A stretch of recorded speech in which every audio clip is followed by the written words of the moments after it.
welcome to Moon Catching, a place where women learn how to align their bodies to their natural rhythm. I'm Erica, your nutritionist and health coach. Today we are talking about fertility and how your microbiome can affect your chances of getting pregnant and delivering your baby to full term. Of course, we'll talk about nutrition and lifestyle and different things that you can do to impact your fertility. So let's get into it. So facts. Research has shown that if a woman doesn't have the right type or the right amount of particular microorganisms, it can affect her ability to get pregnant. And microbiome is just a fancy way of saying the particular set of microorganisms unique to you that live in and on your body. So just how perfume smells differently in the bottle than it does on your skin, or it smells differently on you than it does on someone else, that is all set up by our DNA and the type of microorganisms that live on us that is unique to you, almost as unique as your fingerprint. So the same principle can be applied internally. We have a very unique microenvironment that is established by our genetic makeup.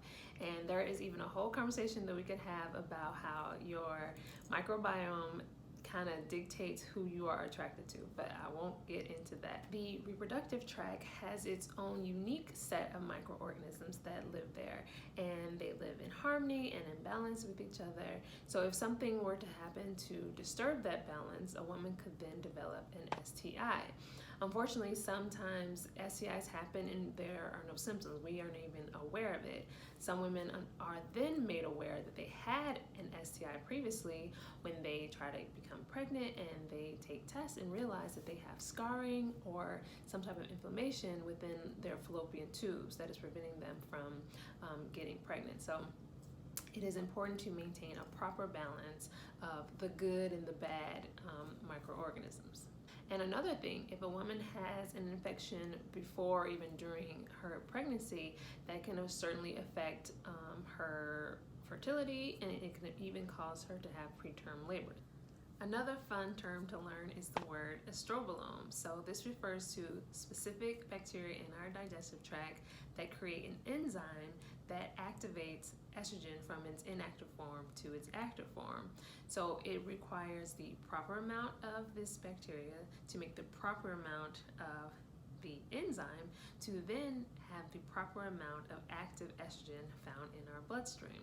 Too little is bad for fertility, too much is bad for fertility. So again, it's all about this very fine balance that our body wants to be in.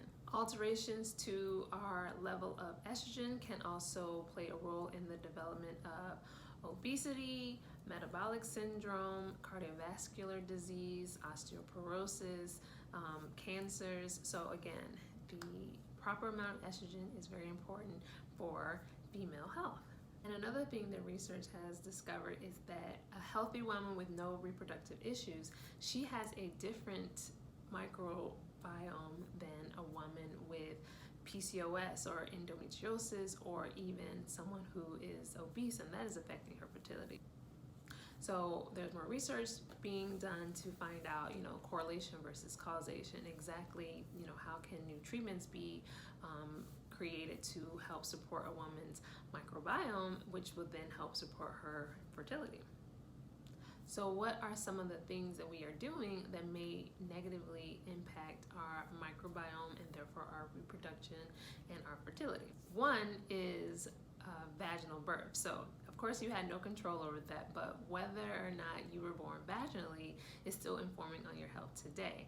Being born vaginally inoculates the baby with the mother's microbiome as the baby goes through the vaginal canal, versus a baby that is removed sterilely, surgically via C-section.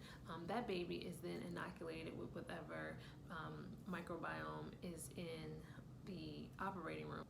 Another one is the use of antibiotics. So if you were a kid who got, earaches a lot, or if you had, infected tonsils and you had antibiotics a lot, or even now if you're someone who gets UTIs a lot and you're taking antibiotics, just remember that the antibiotics kill everything, the good and the bad. And in fact, once that slate has been wiped clean, it's just a race of who can get there first, you know, who is going to reestablish their territory first, the good or the bad. So you may be setting yourself up for kind of a vicious cycle. Another one is birth control. So taking birth control with artificial hormones, you know, estrogen and progesterone, can disturb the natural balance of our gut bacteria. And then this, of course, can lead to other issues, certainly coming off of birth control as your body is trying to reestablish its normal rhythm, but also, you know, developing, you know, weight resistance. I mean, how many people do you know gain weight on birth control? It can affect your mood and all these other things. So that's just birth control. But comment below if you want me to do a video going a little deeper into that.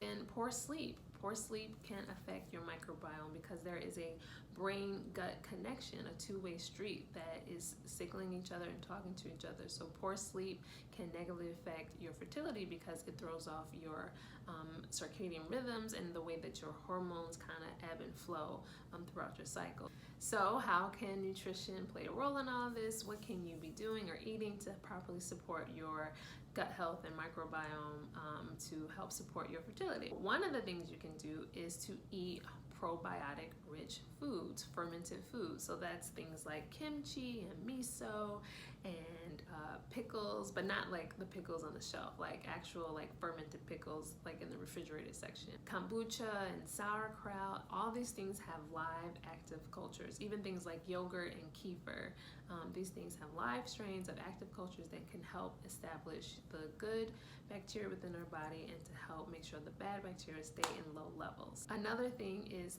prebiotics to feed the probiotics. So things like garlic and onions and fiber from beans, these things feed the good bacteria to make sure that their numbers stay healthy and strong and higher than the number of the bad bacteria.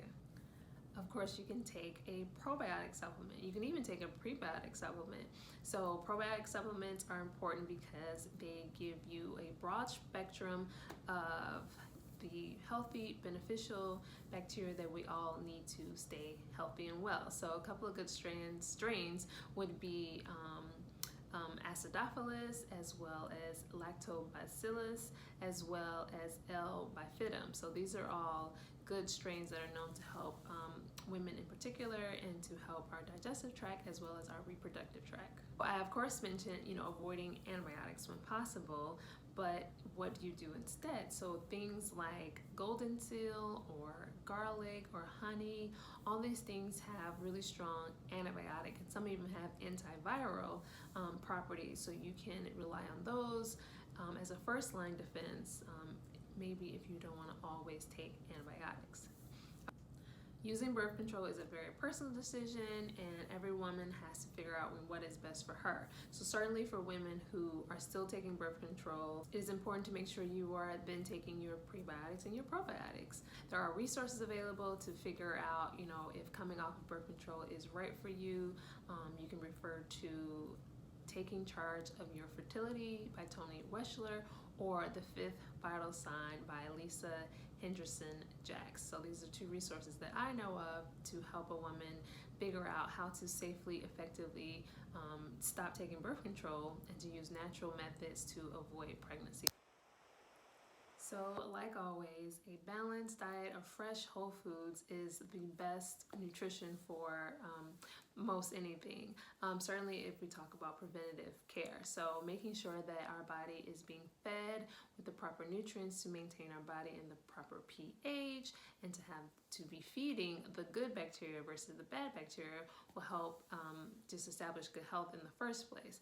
It's easier to stay healthy than to It's easier to stay healthy than to try to heal after you become sick. So that wraps up this episode. Remember, your body is talking. Learn the language. Remember to subscribe and like below, and I'll be back with more. Thanks for watching.